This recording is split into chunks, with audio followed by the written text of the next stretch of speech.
yang dikasihi Tuhan, Bapak Ibu anak-anak yang dikasihi Tuhan, kita akan renungkan firman Tuhan dari teks Yohanes 21 ayat 1 sampai 14 yang tadi kita baca dengan tema ikutilah petunjuk Tuhan. Ikutilah petunjuk Tuhan.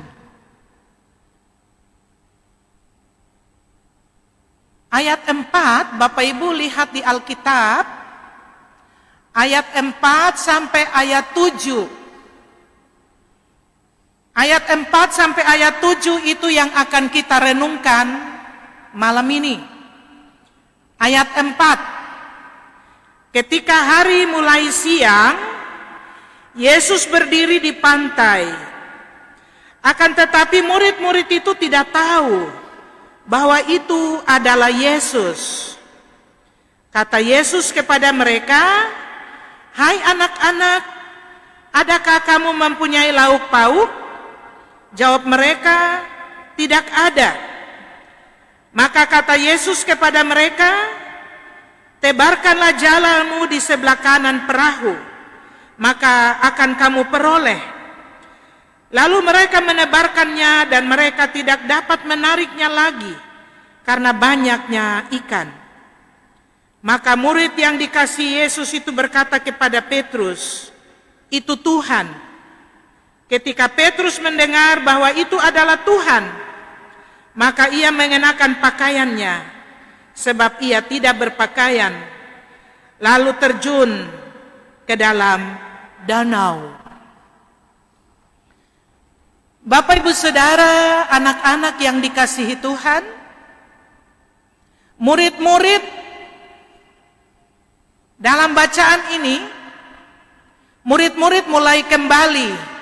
Mereka mulai kembali ke pekerjaan awal mereka.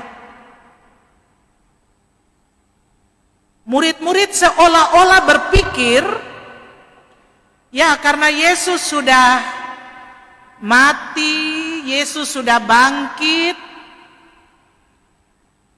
berarti misi selesai.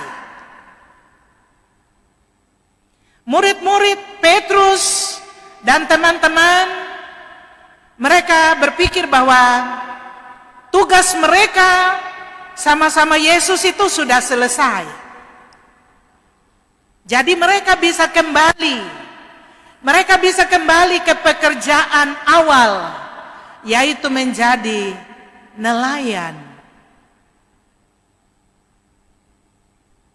Dan dalam bacaan ini kita melihat bagaimana Simon Petrus dan murid-murid mereka kembali lagi ke Danau Galilea atau Danau Tiberias untuk kembali menjala ikan.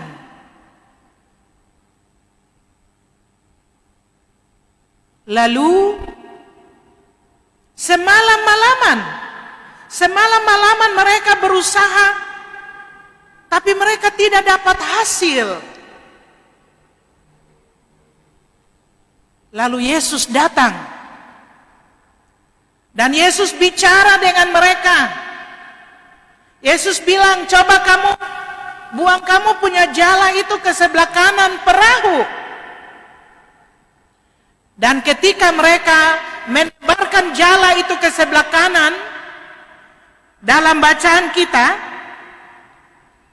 ayatnya yang ke-6,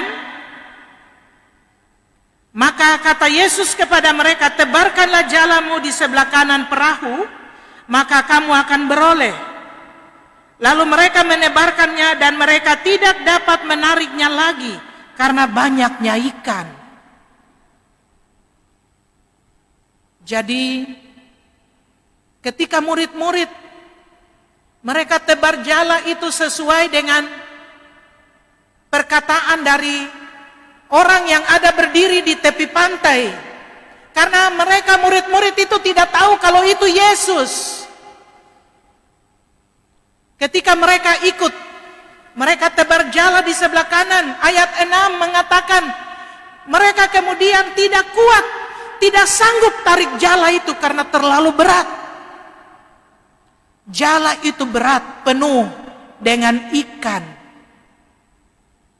Kalau kita lihat dalam ayatnya yang ke-11, ayat 11 itu coba Bapak Ibu lihat. Simon Petrus naik ke perahu lalu menghela jala itu ke darat, penuh ikan-ikan besar, 153 ekor banyaknya. 153 ekor ikan besar.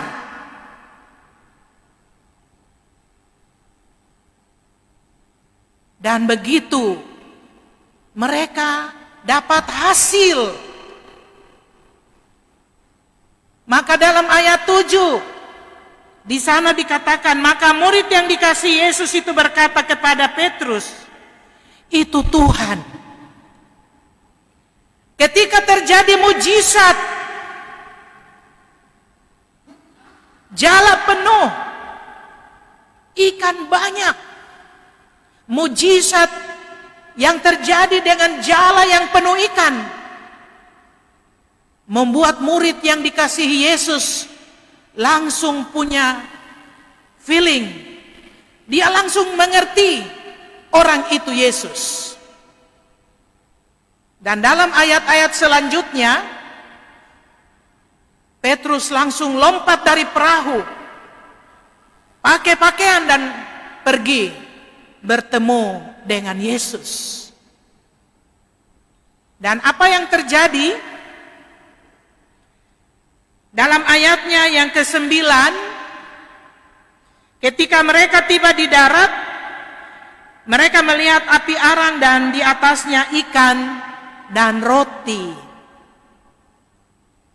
Wow, ternyata Yesus sudah menunggu. Ternyata Yesus sudah menunggu murid-muridnya dengan sarapan pagi. Ikan dan roti yang sudah Yesus siapkan di atas api arang. Bapak Ibu Saudara yang dikasihi Tuhan, dalam renungan kita malam ini, ada beberapa hal yang ingin saya sampaikan bagi kita.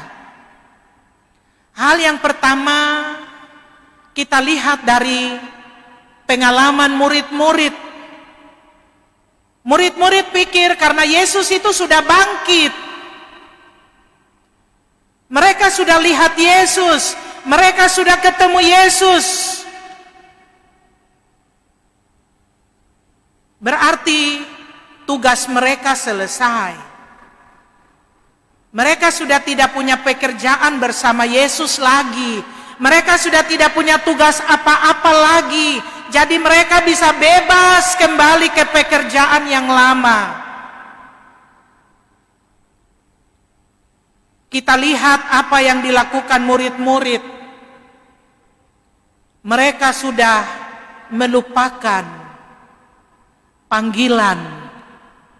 Mereka sudah melupakan tugas.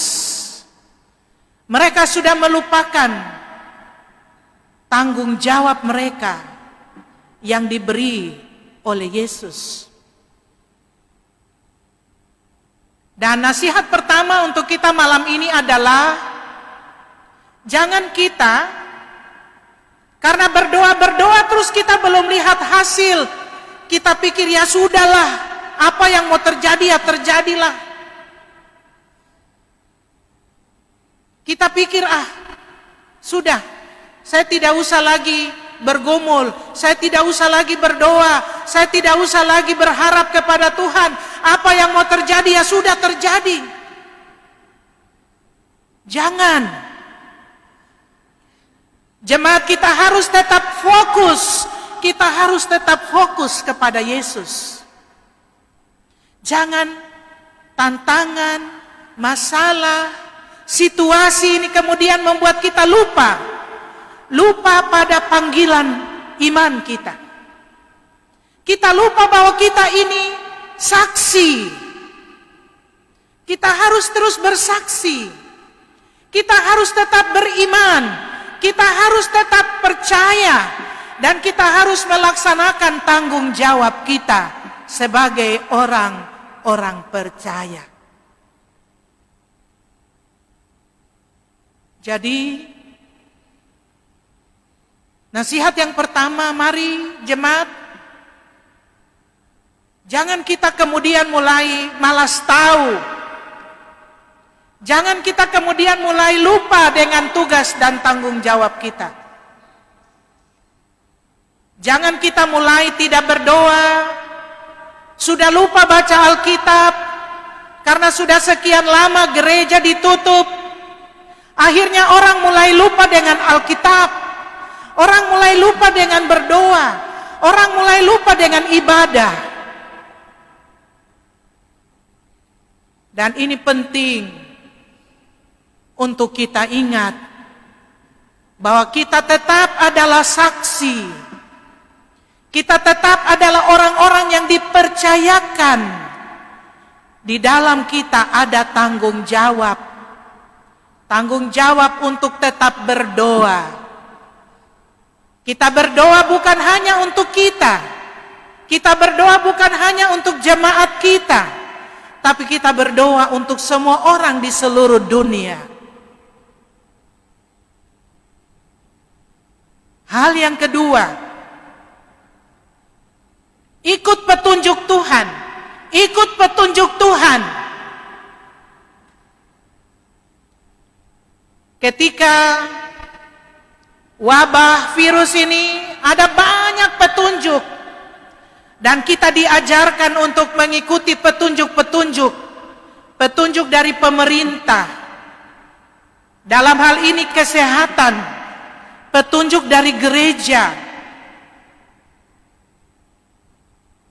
Dan kita juga malam ini diingatkan untuk ikut petunjuk Tuhan. Apa petunjuk Tuhan? Petunjuk Tuhan itu firman. Firman itu petunjuk dari Tuhan. Jadi, kalau siapa yang ingin tahu petunjuk-petunjuk Tuhan, baca Alkitab. Setiap hari baca Alkitab. Oh, kita tiap hari pasti buka HP. Tiap hari kita buka HP. Kita ikuti informasi. Dari pagi sampai malam kita buka HP untuk cek hari ini ada informasi apa. Tapi kita juga harus buka Alkitab. Kita juga harus setia ikut petunjuk Tuhan. Dalam situasi ini, sikap apa yang mesti kita lakukan? Dalam situasi ini, apa yang harus kita kerjakan? Sebab ketika kita ikut petunjuk Tuhan, tidak ada hal yang sia-sia kita kerjakan. Dalam bacaan ini, Yesus bilang dari tepi pantai ke perahu, tebarkan jalamu di sebelah kanan perahu. Murid-murid tidak kasih komentar. Murid-murid tidak bilang, Tuhan, tadi malam kami buang ke sebelah kanan mungkin sudah 3 kali. Murid-murid tidak bantah. Yesus, kami sudah ulang-ulang buang ke kanan tapi tidak ada. Usaha manusia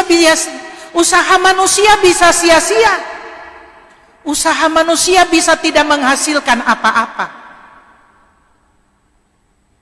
Murid-murid berjuang. Murid-murid ini bukan orang baru soal tangkap ikan, Bapak Ibu, ya. Simon Petrus dan Andreas, Yohanes, mereka punya profesi itu nelayan, mereka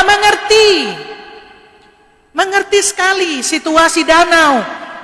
Cara tangkap supaya dapat itu mereka sangat paham. Tapi lihat,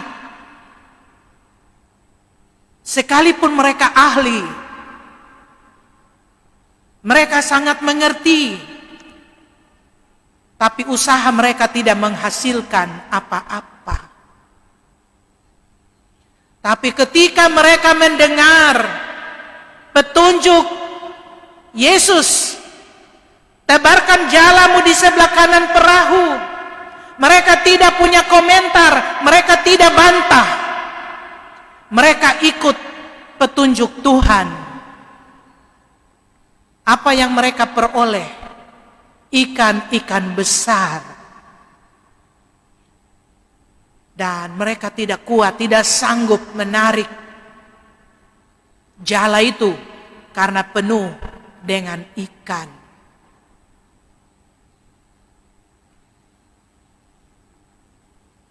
Nah, karena itu Bapak Ibu yang dikasihi Tuhan, kita lakukan semua petunjuk. Kita ikut petunjuk dari pemerintah, dalam hal ini Dinas Kesehatan. Kita ikut petunjuk dari gereja. Kita ikut petunjuk dari Yesus. Itu yang namanya hikmat. Jadi orang pakai peraturan dan pakai hikmat Tuhan, maka semua akan mendatangkan kebaikan, keselamatan bagi kita. Dan jemaat yang dikasihi Tuhan, minggu ini adalah minggu-minggu penampakan Yesus.